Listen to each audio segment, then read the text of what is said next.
Sir, ನನ್ಗೊಂದು ವಿಷಯ ಅರ್ಥ ಆಗ್ಲಿಲ್ಲ. ಏನು? ಅದೇ ಸರ್, ಆ ರಮೇಶನ್ಗೆ ನೀವು ಬ್ಲಾಕ್ ಮೇಲರ್ ಪತ್ರ ತೋರಿಸಿದಾಗ ಅವ್ನು ಹೆದರ್ಕೊಂಡು ಎಲ್ಲಾ ವಿಷಯನ ಹೇಳ್ಬಿಟ್ನಲ್ಲ, ಆ ಪತ್ರ ನಾನ್ ಬರ್ದಿದ್ದಲ್ಲ ಅಂತ ಅವ್ನು ಸಾಧಿಸ್ಬೋದಿತ್ತಲ್ವಾ?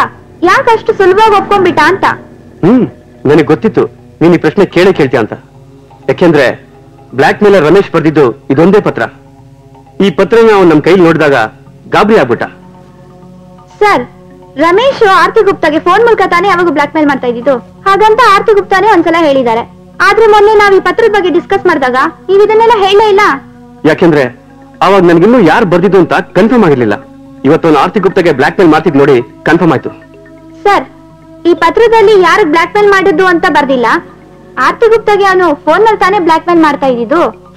ಅದೇ ರಮೇಶ್ ಬ್ಯಾಡ್ ಲಕ್. ಅವನು ಯಾವಾಗ್ಲೂ ಆರ್ತಿ ಗುಪ್ತಾಗೆ ಫೋನ್ ನಲ್ಲೇ ಬ್ಲಾಕ್ ಮೇಲ್ ಮಾಡಿ ದುಡ್ಡು ಕೇಳ್ತಾ ಇದ್ದು ನಿಜ. ಆದ್ರೆ ಅವನು ಮೊದಲು ಬ್ಲಾಕ್ ಮೇಲ್ ಮಾಡಿದ್ದು ದಿನೇಶ್ಗೆ. ಏನ್ ಸರ್ ನೀವ್ ಹೇಳ್ತಾ ಇರೋದು? ಆರ್ತಿ ಗುಪ್ತಾ ಬ್ಲಾಕ್ ಮೇಲ್ಗೂ ದಿನೇಶ್ಗೂ ಏನ್ ಸರ್ ಸಂಬಂಧ? ಇದನ್ನೇ ಆರ್ತಿ ಗುಪ್ತಾ ನನ್ನಿಂದ ಮುಚ್ಚಿಟ್ಟಿದ್ದು. ಆರ್ತಿ ಗುಪ್ತಾಗೂ ದಿನೇಶ್ಗೂ ನಡುವೆ ಇದ್ದ ಅಕ್ರಮ ಸಂಬಂಧದ ಫೋಟೋನ ರಮೇಶ್ ತೆಗೆದಿದ್ದ. ಈ ಫೋಟೋಗಳು ತೋರಿಸಿ ತಾನೇ ಆರ್ತಿ ಗುಪ್ತಾಗೆ ಬ್ಲಾಕ್ ಮೇಲ್ ಮಾಡ್ತಾ ಇದ್ದಿದ್ದು. ಆದ್ರೆ ಅವನು ಮೊದಲು ಬ್ಲಾಕ್ ಮೇಲ್ ಮಾಡಕ್ ಶುರು ಮಾಡಿದ್ದು ದಿನೇಶ್ನ. ಒಂದ್ ಪತ್ರ ಬರೆದು ಅದನ್ನ ದಿನೇಶ್ ಕೊಡಕ್ಕೆ ರಾಮ್ ಭಟ್ರ ಕೈ ಕಳಿಸ್ತ. ಆಮೇಲೆ ರಾಮ್ ಭಟ್ಟ ಅದನ್ನ ತಂದು ದಿನೇಶ್ ಕೈ ಕೊಟ್ಟ.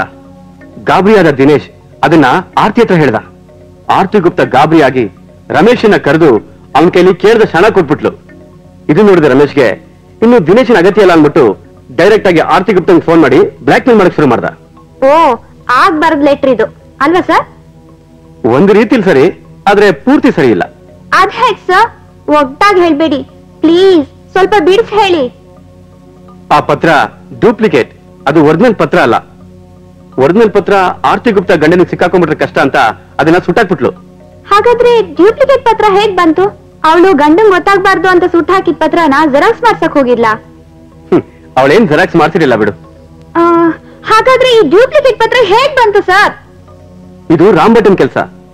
ರಮೇಶು ಬ್ಲಾಕ್ ಮೇಲ್ ಲೆಟರ್ನ ದಿನೇಶ್ ಕೊಡು ಅಂತ ರಾಮ್ ಭಟ್ಟನ್ ಕೈಲಿ ಕೊಟ್ಟು ಕಳಿಸಿದಾಗ ಅವ್ನ್ ಕುತೂಹಲಕ್ಕೆ ಅಂತ ಲೆಟರ್ ತೆಗೆದು ಓದ್ದ. ಅದರಲ್ಲಿರುವಂತ ದೊಡ್ಡ ರಹಸ್ಯ ನೋಡಿ ಕಕ್ಕಾಬಿಕ್ಕಿ ಆದ. ಯಾವುದಕ್ಕೂ ಇದರಿಂದ ಉಪಯೋಗ ಪಡಿಬಹುದು ಅಂತ ತಿಳ್ಕೊಂಡು ಅದನ್ನ ಜೆರಾಕ್ಸ್ ಮಾಡಿ ಇಟ್ಕೊಂಡ. ಓ, ಅದೆಲ್ಲ ಸರಿ ಸರ್. ಆದ್ರೆ ಆ ರಾಮ್ ಭಟ್ಟ ಆ ಪತ್ರನ ನಿಮ್ ಕೈಗೆ ಯಾಕೆ ಯಾವಾಗ ಕೊಟ್ಟ ಸರ್? ಅದನ್ನ ನನ್ನ ಕೈಗೆ ತಂದು ಕೊಟ್ಟಿದ್ದು ರಾಮ್ ಭಟ್ಟ ಅಲ್ಲ, ಶಾಂತ. ಶಾಂತ ಕೈಗೆ ಆ ಲೆಟರ್ ಹೇಗೋಯ್ತು ಸರ್? ಹೇಳ್ತೀನಿ. ಮೊನ್ನೆಯಿಂದ ದಿನೇಶ್ ಕಾಣೆ ಆದ್ಮೇಲೆ ರಾಮ್ ಭಟ್ಟಿಂಗೆ ತನ್ನ ಕೈಲಿರೋ ಪತ್ರ ಯಾರಿಗಾದ್ರು ಅಂದ್ರೆ ನಮ್ ಕೈಗೆ ಸಿಕ್ಬಿಟ್ರೆ ತೊಂದರೆ ಆಗುತ್ತೆ ಅಂತ ಅದನ್ನ ಮನೆಯಿಂದ ಆಚೆ ಎಸ್ಬಿಟ್ಟ. ಅದನ್ನ ಆಕಸ್ಮಿಕವಾಗಿ ಗಮನಿಸಿದ ಶಾಂತ ಎತ್ಕೊಂಡ್ ಬಂದು ನನ್ ಕೈ ಕೊಟ್ಲು. ಓ, ಒಂದ್ ಪತ್ರದಿಂದ ಇಷ್ಟೆಲ್ಲ ವಿಷಯ ಇದೆ ಅಂತ ನಂಗೆ ಗೊತ್ತೇ ಇರ್ಲಿಲ್ಲ. ಕಣ್ ತೆರೆದ್ ನೋಡಿದ್ರೆ ಎಲ್ಲ ತಾನಾಗೆ ಕಾಣುತ್ತೆ ಮೇಘ. ಅಂದ್ರೆ ಆ ರಮೇಶು ನೆಕ್ಲೆಸ್ ಕಳ್ತನ ಆಗ್ಲಿ ಕೊಲೆ ಆಗ್ಲಿ ಮಾಡಿರಲ್ಲ ಅಂತೀರಾ ಸರ್? ಮಾಡಿ ಇಲ್ದೇ ಇರೋ ಚಾನ್ಸಸ್ ಜಾಸ್ತಿ ಇದೆ ಅಂತ ನನ್ಗನ್ಸುತ್ತೆ. ಅಂದ್ರೆ ಈಗ ಉಳ್ದಿರೋರು ದಿನೇಶ್ ಅಲ್ವಾ ಸರ್? ಈಗಿರೋ ಸಿಚುಯೇಷನ್ ನೋಡಿದ್ರೆ ಅವನ್ ಮಾಯ ಆಗಿರೋದಕ್ಕೂ ಆ ನೆಕ್ಲೆಸ್ ಕಾಣೆ ಆಗಿರೋದಕ್ಕೂ ತಾಳೆ ಹಾಕಿ ನೋಡಿದ್ರೆ 100% ಇದರಲ್ಲಿ ಅವನ್ ಕೈ ಒಳನೆ ಜಾಸ್ತಿ. ಅಲ್ಲ ಸರ್, ಆರ್ತಿ ಗುಪ್ತಾ ಆದ್ಮೇಲೆ ಒಂದ್ ಚೂರು ಸಂಶಯ ವ್ಯಕ್ತಪಡಿಸ್ತಿಲ್ವಲ್ಲ, ಯಾಕೆ? ಯಾಕೆಂದ್ರೆ ಆರ್ತಿ ಗುಪ್ತಾನು ಇದರಲ್ಲಿ ಶಾಮೀಲಾಗಿರೋದ್ರಿಂದ. ಸರ್, ಆ ನೆಕ್ಲೆಸ್ ಆರ್ತಿ ಗುಪ್ತಾದೆ ತಾನೆ? ಅವಳೇ ಸರ್ ಅವಳ ನೆಕ್ಲೆಸ್ ನ ಅವಳೇ ಕಳ್ತನ ಮಾಡೋ ಪ್ಲಾನ್ ಹಾಕ್ತಾಳೆ. ಯಾಕೆಂದ್ರೆ 1 ಕೋಟಿ ರೂಪಾಯಿ ಇನ್ಶೂರೆನ್ಸ್ ಹಣನ ಹೊಡ್ಕೊಳ್ಳೋದಿಕ್ಕೆ. ಸರ್, ನನಗೇನೋ ನೀವು ತಪ್ತಾ ಇದ್ದೀರಾ ಅನ್ಸುತ್ತೆ. ಒಂದ್ ವೇಳೆ ನೀವು ಹೇಳ್ದಾಗೆ ಆಗಿದ್ರೆ ಕಳ್ದೋಗಿರೋ ನೆಕ್ಲೆಸ್ ನ ಹುಡ್ಕಿಸ್ಕೊಡಕ್ಕೆ ನಮಗೆ ಯಾಕೆ ಸರ್ ದುಡ್ಡು ಕೊಟ್ಟು ಕರ್ಸ್ತಿದ್ರು? ಇದ್ರಲ್ಲೂ ಆರ್ತಿ ಗುಪ್ತನ್ ಜಾಣ್ತಾನೆ ಇದೆ ಮೇಘ. ಆ ಇನ್ಶೂರೆನ್ಸ್ ಅವನ್ಗೆ ಅವಳ ಮೇಲೆ ಅನುಮಾನ ಬಂದು ದುಡ್ಡು ಬರೋದು ತಡವಾಗಬಹುದು ಅಂತ ನಮ್ಮನ್ನ ಈ ಕೇಸಲ್ಲಿ ಇನ್ವಾಲ್ವ್ ಆಗೋ ತರ ಮಾಡಿದ್ದು. ಇದರಿಂದ ಇನ್ಶೂರೆನ್ಸ್ ಅವ್ರಿಗೆ ಅವಳ ಮೇಲಿದ್ದ ಅಲ್ಪ ಸ್ವಲ್ಪ ಅನುಮಾನನೂ ಹೊರಟೋಯ್ತು. ಎಂತ ಕಿಲಾಡಿ ಹೆಣ್ಣು ಸರ್. ಆದ್ರೆ ಆ ವಾಚ್ಮನ್ ಕೊಲೆ ಮಾಡಿಸಿದ್ ಯಾರು ಸರ್? ಆ ಕಳ್ತನ ಬೇರೆಯವ್ರ ಮೇಲೆ ಬರ್ಲಿ ಅಂತ ಆ ಪಾಪದ ವಾಚ್ಮನ್ ನ ಸಾಯಿಸ್ಬಿಟ್ರು. ಎಂತ ಪ್ಲಾನ್ ಸರ್? ಪೊಲೀಸರು ಈ ವಿಷಯ ಹೇಳ್ಬಿಡದ ಸರ್? ಇದನ್ನೆಲ್ಲ ಹೇಳಕ್ ಮುಂಚೆ ಆ ದಿನೇಶ್ ಎಲ್ಲಿದೆ ಅಂತ ಪತ್ತೆ ಹಚ್ಚಬೇಕು ಅಂತ ಹೇಳಿದ್ನಲ್ಲ ಮೇಘ. ಹೌದು, ದಿನೇಶ್ ಮಾಯ ಆಗಿರೋದ್ ನೋಡಿದ್ರೆ ನೆಕ್ಲೆಸ್ ಸಮೇತ ಆರ್ತಿ ಗುಪ್ತಾಗೂ ಕೈ ಕೊಟ್ಟು ಓಡೋಗಿರೋ ತರ ಕಾಣುತ್ತೆ ಅಲ್ವಾ ಸರ್? ಎಸ್, ಅವನು ಆರ್ತಿ ಗುಪ್ತನ್ ಇಟ್ಕೊಂಡೆ ಇಷ್ಟೆಲ್ಲ ಮಾಡಿ ಅವಳಿಗೆ ಕೈ ಕೊಟ್ಟು ಓಡೋಗಿದ್ದಾನೆ. ಪಾಪ ಆರ್ತಿ ಗುಪ್ತಾ ಅನ್ನೋ ಹಾಗಿಲ್ಲ, ಅನುಭವಿಸೋ ಹಾಗಿಲ್ಲ. ಮಾಡಿದ್ದುಣ್ಣೋ ಮಹಾರಾಯ ಅಂತಾರಲ್ಲ, ಹಾಗಾಗಿದೆ ಅವಳ ಸ್ಥಿತಿ. ಸರ್, ದಿನೇಶನ್ ಎಲ್ಲಿ ಅಂತ ಕಂಡಿಡಿಯೋದು? ಹೇಗಿದ್ರು ಇಷ್ಟೆಲ್ಲ ವಿಷಯ ಖಚಿತವಾಗಿ ತಿಳ್ಕೊಂಡಿದೀವಲ್ಲ, ಇನ್ ಮುಂದಿಂದೆಲ್ಲ ಪೊಲೀಸ್ರಿಗೆ ಬಿಟ್ಬಿಡೋಣ ಅಲ್ವಾ ಸರ್? ಅಷ್ಟೊಂದು ಅವಸರ ಪಡ್ಬೇಡ ಮೇಘ. ನಾನು ಏನೇನ್ ಹೇಳಿದ್ನೋ ಬರೀ ಒಂದ್ ಪತ್ರದ ಮೇಲಿನ ಊಹೆಯಿಂದ ಮಾತ್ರ. ಇದನ್ನೆಲ್ಲ ನಿರೂಪಿಸಕ್ಕೆ ಟೈಮ್ ಬೇಕಲ್ವಾ? ಅದು ಅಲ್ಲದೆ ರಾಮ್ ಭಟ್ಟನು ಇದರಲ್ಲಿ ಸೇರಿದನೋ ಇಲ್ವೋ ಅನ್ನೋದನ್ನು ಪತ್ತೆ ಹಚ್ಚಬೇಕು. ನಮ್ಮ ಊರಿಗೆ ವಿರುದ್ಧವಾಗಿ ರಾಮ್ ಭಟ್ಟನಿ ಕೊಲೆ ಮಾಡಿ ನೆಕ್ಲೆಸ್ ಕದ್ದಿದ್ರೆ? ಅವನ್ ಮೇಲೆ ಯಾಕೆ ಸರ್ ನಿಮ್ಗೆ ಇಲ್ಲದ ಸಂಶಯ? ಯಾಕೆಂದ್ರೆ ಕೊಲೆಯಾದ ದಿನ ರಾತ್ರಿ ಆ ಆರ್ತಿ ಗುಪ್ತನ ಬೆಡ್ರೂಮ್ ಅಲ್ಲಿ ರಾಮ್ ಭಟ್ಟ ಬೀಡಿ ಸೇಟ್ ಬಿಸಾಕಿ ತುಂಡು ಸಿಕ್ತು, ನೆನಪಿದ್ಯಾ?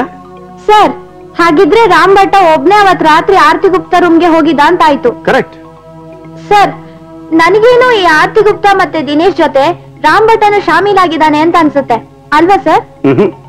ಇಲ್ಲ ಮೇಘ, ಕೋಟ್ಯಾಧೀಶ್ವರಿ ಆರ್ತಿ ಗುಪ್ತಾ ತನ್ನ ಸಂಚಲ್ಲಿ ಆ ಸ್ಟಾಲ್ ಕೆಲ್ಸದ ರಾಮ್ ಭಟ್ಟನ್ ಸೇರಿಸ್ಕೊಳ್ಳೋದಕ್ಕೆ ಸಾಧ್ಯನೇ ಇಲ್ಲ.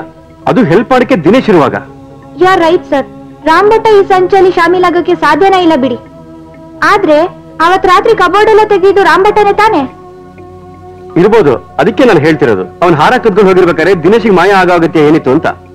ಸರ್, ಅದಕ್ಕೆ ನೀವು ಅವಾಗಿಂದ ಹೇಳ್ತಾ ಇದ್ದು ಅಲ್ವಾ, ಈಗ ದಿನೇಶ್ ಎಲ್ ಮಾಯ ಆಗಿದ್ದಾನೆ ಅನ್ನೋದು ಕಂಡುಹಿಡಿಯೋದೇ ನಮ್ಮ ಮೊದಲನೇ ಕೆಲಸ ಅಲ್ವಾ? ರಾಮ್ ಭಟ್ಟ, ಈ ಮನೇಲಿ ನೀನು ಎಷ್ಟು ವರ್ಷದಿಂದ ಕೆಲಸ ಮಾಡ್ತಾ ಇದೀಯಾ? 10 ವರ್ಷ? 10 ವರ್ಷದಿಂದ ಕೆಲಸ ಮಾಡ್ತಾ ಇರೋ ನೀನು ಈ ಮನೆಯಲ್ಲಿ ಮನೆಯವನಾಗಿ